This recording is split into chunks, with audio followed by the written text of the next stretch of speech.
नमस्कार। आज हम एक बहुत ही गहरे मानवीय द्वंद्व पर, एक धर्म संकट पर बात करने वाले हैं। हाँ बिल्कुल। और ये जो द्वंद्व है, ये हजारों साल पहले एक युद्ध के मैदान में उभरा था, पर इसकी गूंज आज भी सुनाई देती है। सही कहा। और हमारे पास इसके लिए स्रोत भी है। भगवत गीता का एक बहुत ही महत्वपूर्ण श्लोक, अध्याय 2 श्लोक 4। जी, जिसमें अर्जुन की जो मनस्थिति है उसका साफ वर्णन मिलता है। तो आज का हमारा मकसद है ये समझना कि अर्जुन की ये उलझन आखिर थी क्या और क्यों ये पल इतना अहम बन गया। बिल्कुल। जरा सोचिए, कोई युद्ध के मैदान में खड़ा हो, लड़ने को तैयार, और सामने वो लोग हों जिनसे आपने सब सीखा है, जिनका आप जीवन भर आदर करते आए हैं। हाँ, मतलब गुरुजन हो, परिवार के बड़े हो। वही, वो क्या स्थिति होगी। और यही वो स्थिति थी जिसमें अर्जुन ने खुद को पाया। उनके जो शब्द है ना, वो इस पीड़ा को सीधे सीधे बयान करते हैं। जी। श्लोक में जैसे कहा गया है, कथम भीष्मं संख्ये द्रोणम च मधुसूदन इशु भी प्रत्योत्स्यामि पूजार्हावर रिसूदन। जिसका मतलब हुआ कि हे मधुसूदन, मतलब कृष्ण, मैं युद्ध भूमि में भीष्म और द्रोण जैसे पूज्य लोगों पर बाण कैसे चला सकता हूँ। हे अरिसूदन, वो तो मेरे पूज्य हैं, मैं उनसे युद्ध कैसे करूं।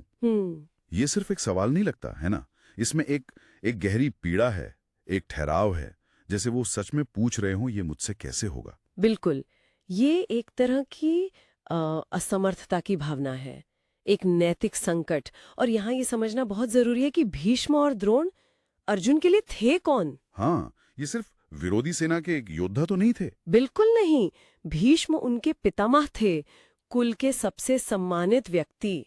और द्रोण, वो तो उनके गुरु थे, जिन्होंने उन्हें वो धनुर्विद्या सिखाई जिसके बल पर वो खड़े थे। तो उन पर बाण चलाना मतलब सिर्फ लड़ना नहीं था, वो अपने आदर्शों पर, अपनी जड़ों पर, अपने सम्मान की परंपरा पर चोट करने जैसा था। हाँ, ये बात तो है। तो यहीं पर वो धर्म संकट वाली बात आती है। मतलब ये सिर्फ भावनाओं का टकराव नहीं था। सही पकड़ा आपने। धर्म संकट का मतलब ही यही होता है, एक ऐसी मुश्किल स्थिति जहां आपके दो कर्तव्य या शायद एक कर्तव्य और आपकी गहरी भावनाएं या मूल्य वो आपस में टकरा जाएं। अच्छा। अर्जुन एक क्षत्रिय राजकुमार थे, उनका धर्म था अन्याय के खिलाफ लड़ना। हाँ, वो तो उनका कर्तव्य था। बिल्कुल। पर दूसरी तरफ गुरुजनों का, बड़ों का आदर करना, उन पर हाथ न उठाना, ये भी तो एक धर्म है, एक नैतिक जिम्मेदारी है। हाँ, तो अब सवाल ये कि कौन सा धर्म निभाएं। एग्जैक्टली, यही कश्मकश है धर्म संकट। किस राह पर चलें, क्या सही है। ये तो वाकई बहुत गहरा नैतिक सवाल खड़ा कर देता है। और क्या ये स्थिति सिर्फ अर्जुन तक ही सीमित थी, या इसका कोई बड़ा मतलब है, जैसा शायद स्रोत इशारा करता है। हाँ, स्रोत यही बताता है कि ये स्थिति असल में सार्वभौमिक है, यूनिवर्सल है।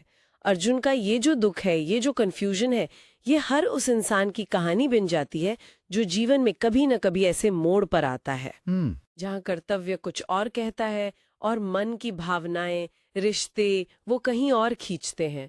ये सिर्फ युद्ध के मैदान की बात नहीं है। हाँ, ये तो रोजमर्रा की जिंदगी में भी हो सकता है, छोटे छोटे फैसलों में भी। बिल्कुल। और इसीलिए ये पल इतना महत्वपूर्ण है। यहीं से तो वो दिव्य उपदेश शुरू होता है। कृष्ण यहीं से अर्जुन के इस भ्रम को, इस मोह को एड्रेस करना शुरू करते हैं। हाँ, उनके धर्म संकट का समाधान देना शुरू करते हैं। तो ये एक सवाल नहीं बल्कि एक पूरी ज्ञान यात्रा की शुरुआत है। सही कहा।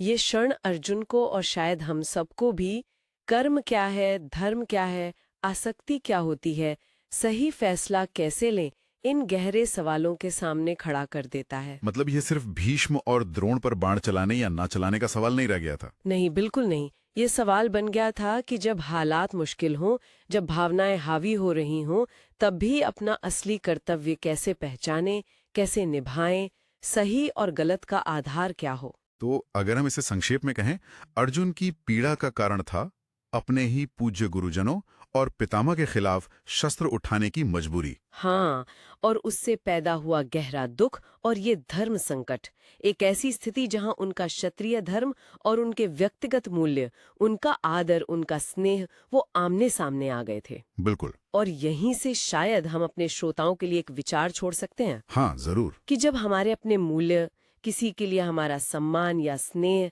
या हमारे सिद्धांत, वो किसी जरूरी काम या जिसे हम अपना कर्तव्य मान रहे हैं, उसके आड़े आ जाएं, तो हम फैसला कैसे लेते हैं?